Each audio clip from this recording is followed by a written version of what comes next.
People come and go. Sering banget kita dengar. Mungkin kamu juga pernah ngerasain kehilangan orang yang begitu berarti hidup kamu. Mungkin itu sahabat kamu yang harus pergi mengejar impiannya, atau pasangan kamu yang tiba-tiba pergi dan hilang tanpa pamit.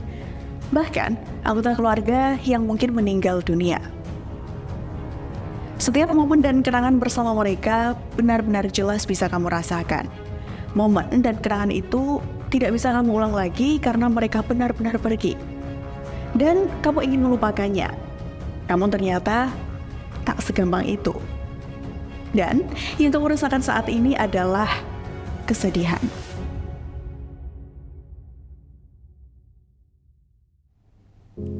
Nah, ngomongin tentang rasa sedih. Sebenarnya ada satu kata yang lebih tepat lagi untuk menggambarkan perasaan ini. Ya, grieving atau perasaan berduka. Perasaan sakit yang mengiringi peristiwa kehilangan.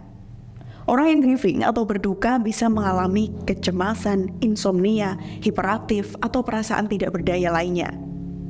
Di kondisi berduka ini, orang bakal bergerak dari titik berduka menuju titik berdamai dengan kehilangan atau kesedihan itu. Jadi, berduka itu sebuah proses panjang yang mungkin durasinya nggak sama antara satu orang dengan orang lain. Satu orang mungkin melalui proses berduka hanya dalam beberapa minggu, sementara orang lain mungkin perlu waktu hingga bertahun-tahun. Cara orang buat ngadepin ini juga beda-beda. Tapi secara general, menurut Dr. Elizabeth Kubler-Ross dalam bukunya yang berjudul On the Dead and Dying, dia menjelaskan ada tahapan kesedihan yang akan dialami orang. Tahap pertama, penolakan atau denial. Tahap ini merupakan tahap penyangkalan atau penolakan. Orang berpura-pura bahwa tidak terjadi apapun. Sehingga pada tahap ini kita akan menolak kesedihan. Contohnya, ketika kita dapat kabar kalau teman kita meninggal, pasti akan ada rasa atau perasaan gak percaya. Kayak, masa iya sih orang kemarin kita masih main bareng? Atau masa iya sih kita kemarin masih ngobrol kok?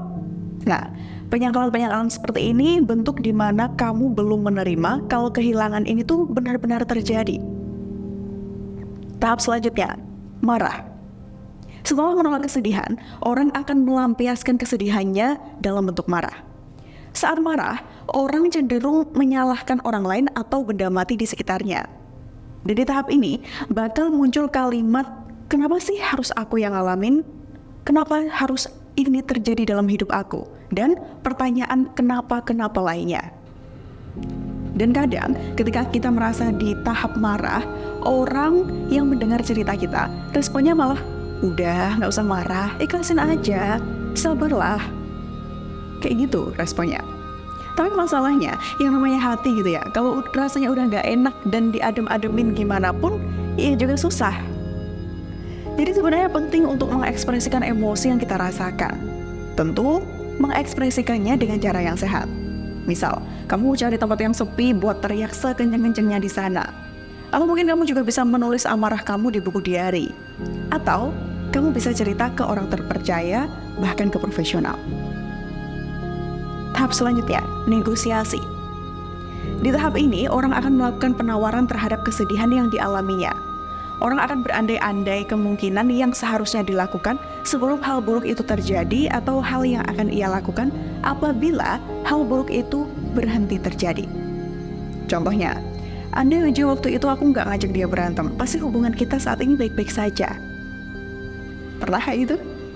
Atau mungkin berandai-andai, kemarin aku nggak batalin ketemu sama dia, pasti aku sempat ketemu dia untuk yang terakhir kalinya. Tapi kenyataannya, ini cuma harapan belaka dan cuma sementara, dan apa yang kamu andai-andaikan tadi juga nggak bisa balik lagi. Dan ujung-ujungnya, kamu nggak punya kontrol apa-apa. Dan di fase ini, yang juga wajar dialami, tapi jangan berlarut-larut. Tahap selanjutnya, depresi. Depresi di sini bukan depresi dalam artian gangguan mental, melainkan tahap di mana kamu nggak bisa ngontrol hal yang udah kejadian dan yang kamu rasakan adalah kekosongan. Orang bisa merasa sangat tidak beruntung atas musibah yang dialaminya. Tapi di tahap ini juga perlu hati-hati, karena kalau kita nggak mengontrol atau nggak segera sadar, bisa-bisa juga masuk ke depresi yang berada di gangguan mental itu tadi. Nah, ini ada beda tahap antara marah dan juga tahap depresi. Kalau marah tadi, kita berusaha untuk mengeluarkannya alias diekspresikan. Tapi kalau tahap depresi ini rasanya tuh di dalam, emang cuma bisa dirasain sama diri sendiri aja. Ada yang mungkin mengasingkan diri dari lingkungan, nangis terus, atau bahkan ada yang sampai mati rasa. Dan terakhir, tahap penerimaan. Ketika kamu bisa melewati segala tahap sebelumnya dengan baik, kamu bakal merasakan atau mengalami yang namanya tahap penerimaan. Di sini, orang menyadari bahwa yang hilang tuh nggak akan balik lagi. Orang sadar bahwa ia harus melalui dan belajar atas musibah yang menimpanya, dan ia harus tetap melanjutkan hidupnya dengan baik. Jadi di tahap ini bukan berarti, wah aku nggak apa-apa kok diputusin, nggak apa-apa kok dipecat. Nah, bukan seperti itu, tapi lebih ke oke, sekarang aku kehilangan pasangan, oke, aku dipecat. Semua itu ya sudah, biarlah terjadi, tapi aku akan baik-baik saja. Jadi kamu tuh udah menerima kondisi yang ada, dan intinya kamu udah ikhlas dan udah sadar bahwa oh ya, aku nerima kejadian ini, tapi ya udah, nggak apa-apa. Nah, tahapan ini bukan berarti semua orang bakal ngalamin secara urut ya, kayak dari tahap 1, 2, 3, 4. Nggak berarti begitu, karena setiap orang punya alurnya sendiri. Mungkin ada yang langsung di tahap marah tanpa merasakan tahap penolakan, atau mungkin ada yang langsung di tahap depresi dan setelah itu justru balik lagi merasakan di tahap penolakan. Jadi, setiap orang punya alurnya sendiri-sendiri. Oke, ngadepin kenyataan kematian atau kehilangan. Perasaan kayak kaget, panik, penyangkalan, kemarahan, dan ketakutan adalah hal yang wajar. Tapi, mencoba untuk menerima perasaan ini dapat membantu meringankan proses berduka. Salah satu cara yang bisa dilakukan adalah dengan berkomunikasi secara terbuka.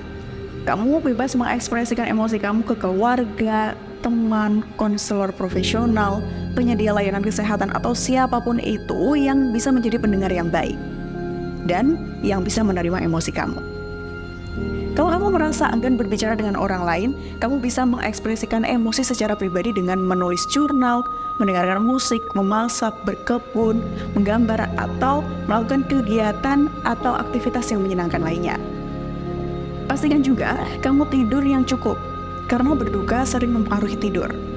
Coba untuk menjaga rutinitas tidur, berolahraga ringan, dan menerapkan teknik relaksasi untuk membantu tidur kamu jauh lebih nyenyak. Nah, yang paling penting juga adalah jangan terus-terusan menyalahkan diri sendiri atau orang lain atas kenangan yang gak enak itu. Jangan biarkan kenangan itu mengendalikan hidup kita. Kita punya kekuatan untuk menghadapinya dan mencari cara untuk segera move on.